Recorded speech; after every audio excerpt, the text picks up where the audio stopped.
As a lawyer बात नहीं कर रही हूँ, अभी इनको खत्म कर चुकी होती कुछ भी करके। क्राइम इतना हीनियस था, ग्राउंड इनके पास कोई भी नहीं है कम्यूट कराने के लिए, इसलिए मैं श्योर हूँ। अगर ये 19 तारीख को जाते हैं कोर्ट में, तो क्या इन्हें 14 दिन का समय दिया जाएगा? बिल्कुल नहीं दिया जाएगा। मतलब जो मर्सी पिटीशन है उसको फाइल माना जाएगा? बिल्कुल वो फाइनल थी, यस वो कंप्लीट मर्सी थी, फाइनल थी वो। नमस्कार, आप देख रहे हैं हिंदुस्तान समाचार का डिजिटल प्लेटफॉर्म एचएस न्यूज और मैं आपके साथ उषा कश्यप। 20 मार्च को निर्भया के दोषियों को फांसी होनी है। 20 मार्च सुबह 5:30 बजे का सूर्योदय निर्भया के दोषी नहीं देख पाएंगे। लेकिन मैं आपकी जानकारी के लिए बता दूं, ये चौथा डेथ वारंट है। इससे पहले 22 जनवरी को डेथ वारंट जारी हुआ था, 1 फरवरी को, 3 मार्च को और अब 20 मार्च को। तो सवाल अब ये उठता है, क्या चौथी बार भी फांसी टल सकती है? तो इसके लिए इन सभी सवालों का जो जवाब है, क्या चौथी बार फांसी टल सकती है, वो निर्भया की वकील सीमा समृद्धि खुशवाहा हमें देंगी। बहुत स्वागत है आपका मैम हिंदुस्तान समाचार के मंच पर। धन्यवाद आपका उषा जी। जी सबसे पहला सवाल मेरा आपसे ये, जी क्या फांसी हो पाएगी? बिल्कुल हो पाएगी। श्योर हैं आप? जी श्योर हूँ मैं। पहले भी श्योर थी आप? पहले श्योर थी, लेकिन पहले जो पवन गुप्ता था उसकी मर्सी पिटीशन का राइट का वो अवेल नहीं कर पाया था, तो कोर्ट ने उसको टाइम दे दिया।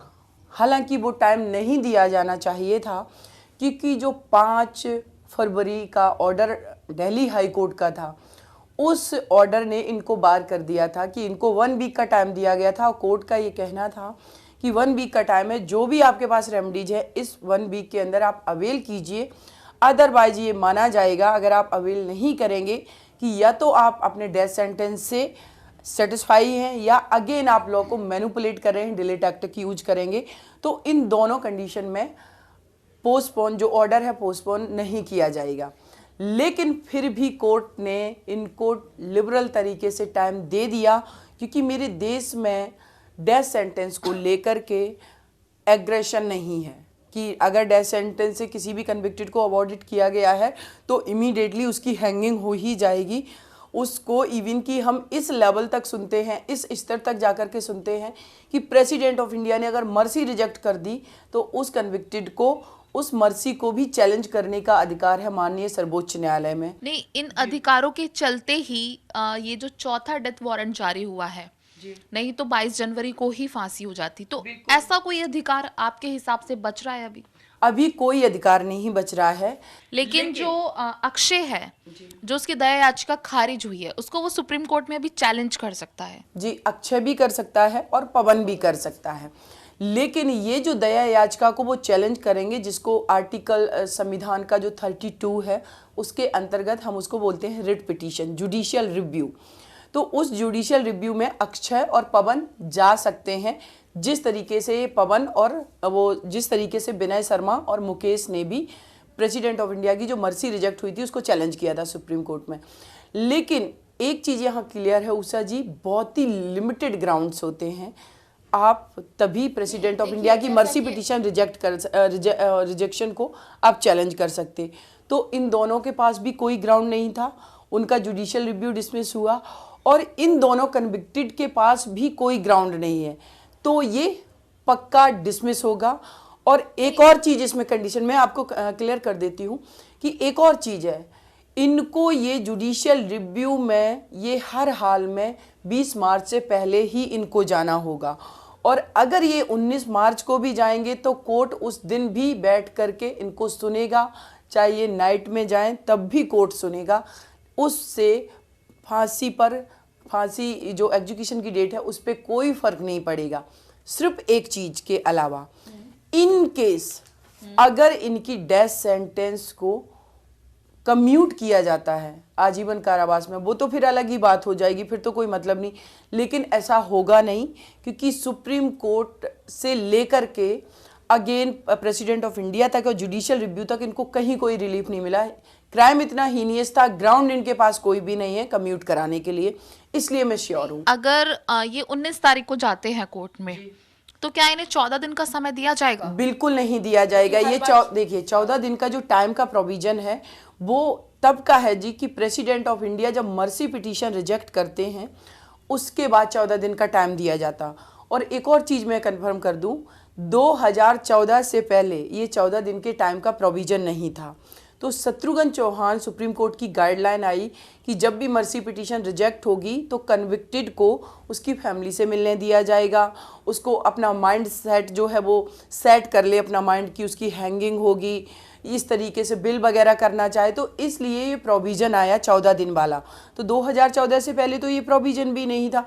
तो ये प्रोविज़न जो आया है वो मर्सी पिटीशन रिजेक्ट होने के बाद 14 दिन का टाइम है। उसके बाद कोई भी प्ली इनकी पिटीशन अगर रिजेक्ट होती है तो 14 दिन का टाइम नहीं है, वो इमीडिएटली। विपक्ष के जो वकील हैं डॉक्टर एपी सिंह, वो एक एक करके अपने जो पन्ने हैं, ध्रुव का इक्का, फिर बादशाह, फिर रानी, एक एक करके फेंकते हैं, आराम आराम से डिले जो है वो से यूज़ करते हैं, फिर 14 दिन का समय, इस तरीके से उन्होंने 3 महीने निकाल दिए। और अभी जो हाल ही में जो था कि अक्षय की जो उनकी मर्सी पिटीशन जो दाखिल हुई है, उन्होंने बोला कि पूरे जो पेपर्स थे वो कंप्लीट नहीं थे। तो अगर ऐसा कंप्लीट पेपर के साथ अगर अब पिटीशन जाती है तो क्या होगा? देखिए, पहली बात तो ये जो भी फैक्ट रख रहे हैं वो गलत फैक्ट रख रहे हैं, क्योंकि जब इन्होंने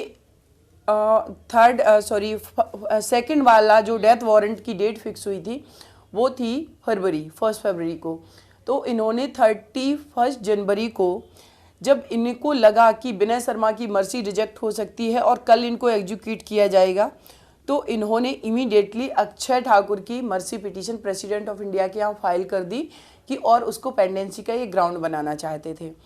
उसके बाद जब इनको लगा कि पेपर कंप्लीट नहीं है, इन्होंने इमीडिएटली 2 फरवरी को सारे पेपर ये प्रेसिडेंट हाउस लेकर के गए और वहाँ से रिसीविंग ली। तो वो प्रेसिडेंट हाउस में सारे पेपर्स को माननीय महामहिम राष्ट्रपति ने देखा और उसके बाद डिसीजन लिया। और इसका रिकॉर्ड जो है वो तिहाड़ जेल एडमिनिस्ट्रेशन के पास है।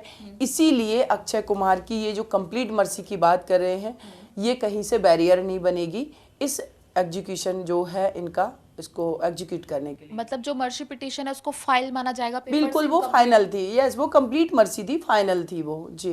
तो एक इन्होंने और जो याचिका लगाई थी वो विनय को लेकर लगाई थी कि जब ये क्राइम हुआ वो 18 साल का नहीं था। इसको लेकर इन्होंने इलेक्शन कमीशन में भी पड़ताल करी थी। तो जो उस समय सत्येंद्र जो थे, हाँ, उन्होंने उसको रिजेक्ट किया था। तो इन्होंने जो एपी सिंह ने दावा किया उसके बाद कि ना ही वो उस समय किसी पोजीशन पर नहीं थे, तो कैसे वो मतलब कि रिजेक्ट कर सकते हैं अगर वो इस तरीके की दलील रखे? फिर देखिए उषा जी, संविधान का आर्टिकल 172 है जिसमें लेजिस्लेटिव असेंबली का टाइम ड्यूरेशन डिफाइन है कि विधायिका जो है किसी भी स्टेट की जो विधायिका है वो कितने दिन तक एग्जिस्टेंस में रहती है। तो उसमें जो टाइम ड्यूरेशन है वो क्लियर मेंशन है संविधान का आर्टिकल 172।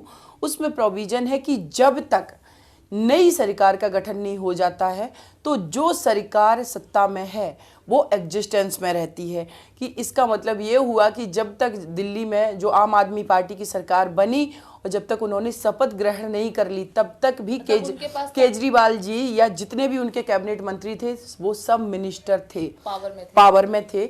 इसलिए उनके पास अधिकार है, बिल्कुल उनके पास अधिकार था। दूसरा, उन्होंने ये एलिगेशन लगाया कि कोड ऑफ कंडक्ट उस टाइम था, आचार संहिता लगी हुई थी। तो देखिए, ये जुडिशियल प्रोसेस के थ्रू हुआ है सारी चीज। तो इस जुडिशियल प्रोसेस में आचार संहिता कहीं पर भी बैरियर नहीं बन सकती थी। आचार संहिता के कोड ऑफ कंडक्ट के कुछ ग्राउंड्स हैं जिसमें कि आप इस तरीके के लोक लुभावन बातें नहीं कर सकते हैं जो जनता के वोट को इन्फ्लुएंस करे। इस तरीके की चीज़ें होती, कैसी कोई योजना नहीं आप ला सकते।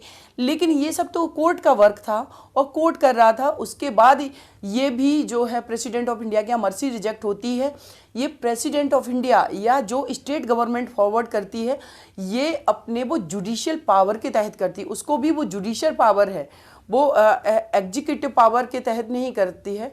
उसको एक बोलते हैं हम मतलब इसकी संविधान की लैंग्वेज में कि राष्ट्रपति की न्यायिक शक्तियाँ, ठीक है। तो इसमें ये भी कहीं से भी कोई बैरियर नहीं है, ये भी बहुत क्लियर है, बहुत ज़्यादा। यस, बिल्कुल क्लियर है। तो अभी जो हाल ही में मैंने एपी सिंह की एक और बात सुनी थी, क्योंकि मुद्दा इस केस से जुड़ा हुआ है सीआरपीसी। उन्होंने बोला कि कितनी बार फांसी दोगे, एक व्यक्ति को एक ही बार फांसी दी जा सकती है, इन्हें तो 3 बार फांसी हो गई है, पूरे प्रोसेस से इन्हें गुजरना पड़ता है, 2 बार जल्लाद आ गया है, फांसी तो इन्हें वैसे ही हो गई। तो क्या ये भी रोड़ा बन सकता है फांसी? बिल्कुल नहीं बनेगा। फांसी देना और फांसी की सजा के एग्जीक्यूशन का ऑर्डर करना और हैंगिंग होना 2 डिफरेंट चीजें हैं। वो ऑर्डर हुआ था, मतलब मेंटली प्रेशर तो हो जाता है। नहीं, मेंटली प्रेशर तो ये खुद एपी सिंह करवा रहे हैं ना, मेंटली प्रेशर तो ये करवा रहे हैं। देखिए एक और चीज, और इवन की मैं तो ये भी कहूँगी कि मेंटली प्रेशर जो है, मुझे नहीं लग रहा है कि वो चारों कन्विक्टेड को होगा भी। जिस तरीके का उनका माइंडसेट है, जितना हीनियस क्राइम हुआ, उनको कहाँ से मेंटली प्रेशर होगा, जिन्होंने जानवरों की तरीके से बर्बरता की उस बच्ची के साथ में, निर्भया के साथ। पहली बात तो मेंटली प्रेशर नहीं हुआ। दूसरी बात, ये मेंटली प्रेशर की बात कर रहे हैं तो किसी भी व्यक्ति को जब फांसी की सज़ा सुनाई जाती है तो उसका फर्स्ट रिएक्शन क्या होगा कि हमारे पास जितने अधिकार हैं उन अधिकार का जल्दी से जल्दी हम यूज कर लें, जिससे हमें कहीं ना कहीं से रिलीफ मिल जाए। लेकिन ये क्या कर रहे हैं, मजाक बनाया जा रहा है, ये उल्टा कर रहे हैं। ये उल्टा इसलिए कर रहे हैं क्योंकि इनको ये चीज पता है कि हमने जितना डिले कर लिया इस मैटर को, उतना ही हमारे फेवर में होगा, क्योंकि माननीय सर्वोच्च न्यायालय ने डिले के ग्राउंड पे कई एक ऐसे डेथ सेंटेंस के मैटर हैं जिनको कम्यूट करके आजीवन कारावास में किया है। अच्छा, एक चीज और जो एपी सिंह बार बार बोलते हैं, मुझसे भी बोला उन्होंने कि जाइए जाकर देखिए जेल में क्या हाल है उनका। तो आपने अभी बताया कि वीडियो कॉन्फ्रेंसिंग के जरिए आप लोगों की मतलब कोर्ट में दलीलें रखी गई थी उनकी ओर से भी। 2 सवाल, पहला कि क्या सच में ही उनकी हालत खराब है, सर फटे रहते हैं, पागल हो चुके हैं, और दूसरा सवाल ये कि क्या चेहरे पे पछतावा दिखता है? देखिए चेहरे पे पछतावा देखिए मैं तिहाड़ जेल में नहीं जाती हूँ, लेकिन तिहाड़ जेल एडमिनिस्ट्रेशन जो रिपोर्ट कोर्ट में सबमिट करता है, डेली इनके चेकअप्स होते हैं। ये प्रोसेस का पार्ट है, डेली चेकअप होते हैं, इनके हर चीज़ नॉर्मल है। उसके अलावा आपने जो कहा कि इनके चेहरे पे कुछ भी ऐसा दिखता है कि ग्लानि वगैरह, तो मैंने तो मेरा और इन लोगों का कई बार सामना हुआ, इन कन्विक्टेड का 1% कहीं पर भी कोई ग्लानि नहीं है, तो फर्क नहीं पड़ता है। और एक महिला होने के नाते जब आप इन चारों को देखती हैं, निर्भया को अपनी बहन भी मानती हैं, कितना गुस्सा आता होगा अंदर से? मैं एक आपको बात बताऊं, मैं एज ए लॉयर बात नहीं कर रही हूं, अभी इनको ख़त्म कर चुकी होती कुछ भी करके, राइट। लेकिन हम भी चाहते हैं कि वो बहुत शॉर्ट टाइम होता, पूरा देश देखे कि नहीं, अगर किसी बेटी के साथ तुम इतना हीनियस क्राइम करोगे तो तुम्हें भी टांगा जाएगा, तुम्हें भी हैंग किया जाएगा। आखिर मुझे समझ में नहीं आता कि इतनी क्रूअल्टी इन्होंने कैसे उस बेटी के साथ की, जिस तरीके की बर्बरता जानवर भी नहीं करते हैं। तो निश्चित रूप से गुस्सा तो बहुत ज़्यादा अंदर है उषा जी, और हर बेटी के अंदर ये गुस्सा है। मैं जगह जगह जाती हूँ, बहुत सारे इवेंट में जाती हूँ, देखती हूँ लोग, जब मैं ऑटो में होती हूँ, कैब में बैठती हूँ, लोग कहते हैं, जब उनको पता चल जाता है कि मैं इस केस को हैंडल कर रही हूँ, कहते हैं मैम ये बताइए हम लोग नहीं उनको टांग सकते हैं क्या, इनको तो काट देना चाहिए, इनको तो गाड़ देना चाहिए, इनमें तो पेट्रोल डाल के। ये लोगों की वर्डिंग है। आप समझ सकते हो कि देश के अंदर कितना गुस्सा है लोगों में कि जिस तरीके से इन्होंने बर्बरता की, क्योंकि हर परिवार में कोई ना कोई बेटी है, कोई माँ है, स्त्री से हर व्यक्ति जुड़ा हुआ है। तो जितना स्त्रियों को पेन होता है, उतना ही उनसे जुड़े उनके रिश्ते, भाई बहन, फादर जो भी हैं, उन सबको भी दर्द है। तो ये इनके लिए लोग सोच रखते हैं। अच्छा सीमा जी, अगर आप दोषियों की तरफ से केस लड़ रही होती तो इस समय जब फांसी एकदम नजदीक है, तो ऐसी क्या दलील होती जो आप पेश करती कोर्ट में बचाने के लिए? पहली बात मैं बताऊं उषा जी, मैं ऐसे दरिंदों की तरफ से कभी केस लड़ ही नहीं सकती। और ये बात लास्ट टाइम जब आपने हमसे बात की थी, मैंने यही कहा था कि एज ए मोरालिटी, कि हमारा मोरल कितना स्ट्रांग है, हमें ये दिखाना पड़ता है जब इस तरीके की चीज़ें होती हैं। हमारा प्रोफेशन वहाँ साइड रह जाता है, इंसानियत हमारी पहले होती है। और इसीलिए मैंने आपसे पहले भी बोला था कि इस केस के लिए भी किसी वकील को आगे नहीं आना चाहिए था। लेकिन फिर भी जो पर्टिकुलर एक माइंडसेट को बिलोंग करते हैं, पैट्रियट की है कि तो क्या हो गया, लोग आर्गूमेंट करते हैं, बच्चे हैं, गलतियाँ हो जाती हैं।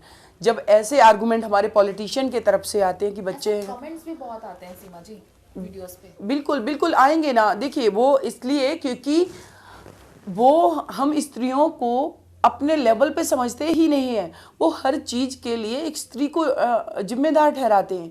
क्योंकि जो स्त्री की परिभाषा है वो गढ़ी किसके द्वारा गई है, आप पूरा अपना साहित्य उठा करके देख लीजिए, वेद पुराण हर चीज़ उठा करके देख लीजिए। हर जगह स्त्री के बारे में लिखने वाला कौन है? पुरुष है। वो बता रहा है कि स्त्री को ऐसे रहना चाहिए, ये करना चाहिए, ये नहीं करना चाहिए। हर कोई कौन डिफाइन कर रहा है? अब जब हम लोगों ने अपनी परिभाषा को खुद डिफाइन करना शुरू कर दिया कि हम भी ह्यूमन बीइंग हैं, हमारे भी अधिकार हैं, सारी चीज़ें, तो इनको लगता है कि हमारा कल्चर खतरे में आ गया है। तो इसको हम आई थिंक कल्चर नहीं कहते हैं, इसको कहते हैं कि शोषण के द्वारा, पुरुषों द्वारा बनाई गई सत्ता है जो कि स्त्रियों के शोषण पर टिकी हुई है, और जिसके लिए हम स्त्रियों को फ्रंट पर आना ही पड़ेगा।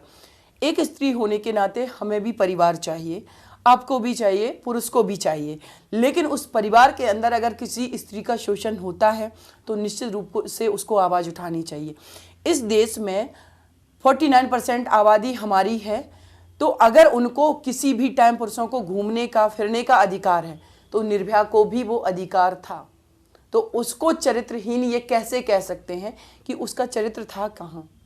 तो जो कहने वाले व्यक्ति हैं वो खुद मुझे लगता है, नहीं, वो खुद मुझे लगता है कि चरित्रहीनता का चरम उदाहरण है। ऐसे लोग जो स्त्रियों के, अगर वो अपने बाहर घूम रही हैं, निकल रही हैं, काम कर रही हैं, वोकल हैं, अपनी बात रखने लगी हैं, तो उन पर प्रश्न खड़ा करने वाला वो हर व्यक्ति चरित्रहीन है, जो स्त्रियों के अधिकारों को नहीं समझ रहा, जो स्त्रियों को एज ए मानव की तरह ट्रीट नहीं करना चाह रहा है। मेरा ये मानना है। तो बिल्कुल फाइनल है इस बारी? बिल्कुल फाइनल है। कोई अगर मैं फिर से एक सवाल वही दोबारा दोहराऊंगी, अगर फिर 19 तारीख को चैलेंज किया जाए दया याचिका को, तो सच में 20 को फांसी होगी? हाँ बिल्कुल, देखिए दया याचिका को चैलेंज किया जाएगा, वो भी माननीय सर्वोच्च न्यायालय में किया जाएगा, जिसका लिमिटेड ग्राउंड होता है। लेकिन मैं एक और बात कहूँगी उषा जी, कि अगर किसी पर्सन की कोई पिटीशन लाई भी नहीं करती, मेंटेनेबल ही नहीं है, मतलब उसको सुना जाने लायक नहीं है, फिर बार हमसे यही सवाल पूछा सुनिए, जाता है। किसी की पिटीशन अगर सुनी जाने लायक भी नहीं है, फिर भी उसको सुन करके ही मना किया जाता है कि ये पिटीशन आपकी सुनी जाने लायक नहीं थी, नहीं दिया जाएगा। वो 14 दिन का कोई टाइम नहीं दिया जाएगा। 20 मार्च सुबह 5:30 बजे इन चारों कन्विक्टेड को हैंग किया जाएगा। निर्भया को न्याय मिलेगा, देश की जो बेटियां हैं उन सबको न्याय मिलेगा, और देश की बेटियों के अस्तित्व को ललकारने वाले उस पेट्रियट की माइंडसेट पर एक बहुत बड़ा करारा जवाब होगा कि इस देश की हर चीज़ पर हमारा भी उतना अधिकार है। ये सड़कें जो बनाई गई हैं, जिसमें स्त्रियां भी टैक्स पेयर हैं, 24 आवर्स इन पर चलने फिरने घूमने का हमारा भी अधिकार है, जिसको कोई नहीं ललकार सकता। और जो भी ललकारेगा उसके लिए हम सारी महिलाओं को एकजुट आना पड़ेगा और अपने अधिकार। Thank you so much. सभी में है। लास्ट टाइम आप रो भी रही थी इंटरव्यू देते वक्त, आपकी आंखें भी भर गई थी, और आज आंखों में एक अलग जुनून है, एक खुशी दिख रही है मुझे आपकी आंखों में, और लग रहा है कि आपकी मंजिल बस। उषा जी, मैं एक और बात कहूँगी। एक स्त्री, शायद मैं तो अभी मतलब नहीं उस प्रोसेस से गुजरी हूँ, एक स्त्री जो है, मैं बहुत सभी ने पढ़ा है कि जब वो माँ बनती है तो शायद वो पेन सबसे ज़्यादा होता है, और उस पेन को वो अपने करुणामय जो उनका व्यवहार होता है उसमें वो दर्द को झेल ले जाती है। एक्सट्रीम लेवल का जो दर्द होगा वो झेलती है, वो दर्द को झेल करके अपने बच्चों का पालन पोषण करती है। तो वो करुणामयी माँ भी है, और वो दुर्गा भी है, और वो काली भी है। तो मुझे लगता है कि कौन सा अवतार ले रखा है? देखिए, मेरा कोई अवतार नहीं है, अभी मैं सिंपल ह्यूमन बीइंग अपने लिए भी बात करती हूँ। कोर्ट में कौन सा अवतार ले लेती हैं आप? देखिए, आप क्या बात करें, मैं एक एडवोकेट हूँ कोर्ट में। देखिए, हर एक स्त्री क्या, कोई भी व्यक्ति जो जिस जगह पर होता है, जिस रूप में होता है, वो अपना काम करता है। कोर्ट में मैं एक वकील के रूप में होती तो जितना भी हो सकता है मेरी तरफ से आर्गूमेंट रखे जाते, कोशिश होती है कि मैं जल्दी से जल्दी निर्भया को न्याय दिला सकूं। यही हमारा अवतार है और कुछ नहीं। कभी निर्भया से मिली थी आप हॉस्पिटल? नहीं, कभी नहीं मिली। ये इस बात का मुझे भी अफसोस है कि काश मैं उनसे मिली होती, काश एक बार मिली होती।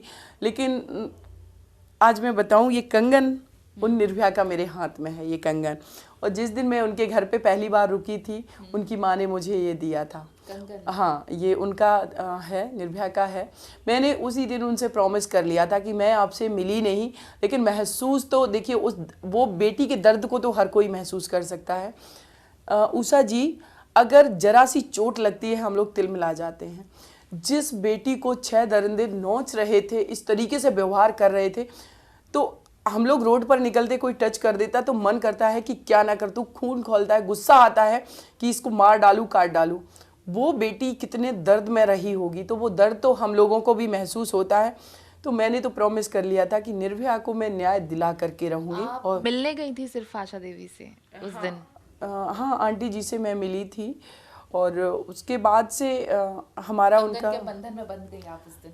नहीं, कंगन के बंधन में क्या, ये हमारे देश में जो हम पर्टिकुलर एक जेंडर से हैं, फीमेल हैं सब, तो यहाँ पर हर बहन मुझे लगता है कि मेरी अपनी बहन है। हर बेटी, चाहे वो छोटी हो बड़ी हो, हर परिवार का सदस्य लगता है। और देखिए, हम भले ही अपने घर में सुरक्षित हैं, लेकिन जब न्यूज़ में देखते हैं कि किसी बेटी के साथ क्राइम हुआ तो अंदर से तकलीफ तो होती है ना, और वो तकलीफ शायद हर कोई फील करेगा एज ए ह्यूमन बीइंग।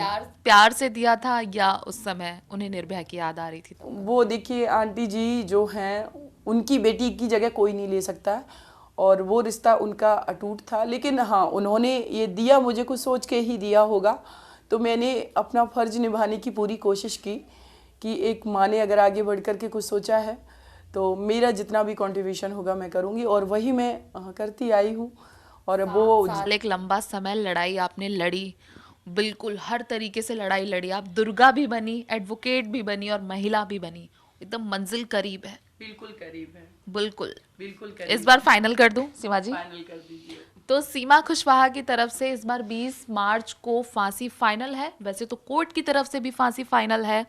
तो देखना अब ये होगा कि क्या सच में निर्भया के जो दोषी हैं वो 20 मार्च का सूर्योदय नहीं देख पाएंगे। कैमरामैन पंचानन के साथ मैं उषा कश्यप, हिंदुस्तान समाचार। देश और दुनिया से जुड़ी सभी प्रमुख खबरों के लिए हमारे चैनल को सब्सक्राइब करें और लेटेस्ट वीडियो पाने के लिए बेल आइकन को जरूर दबाएं। साथ ही हमारे वीडियो को लाइक और शेयर करना ना भूलें।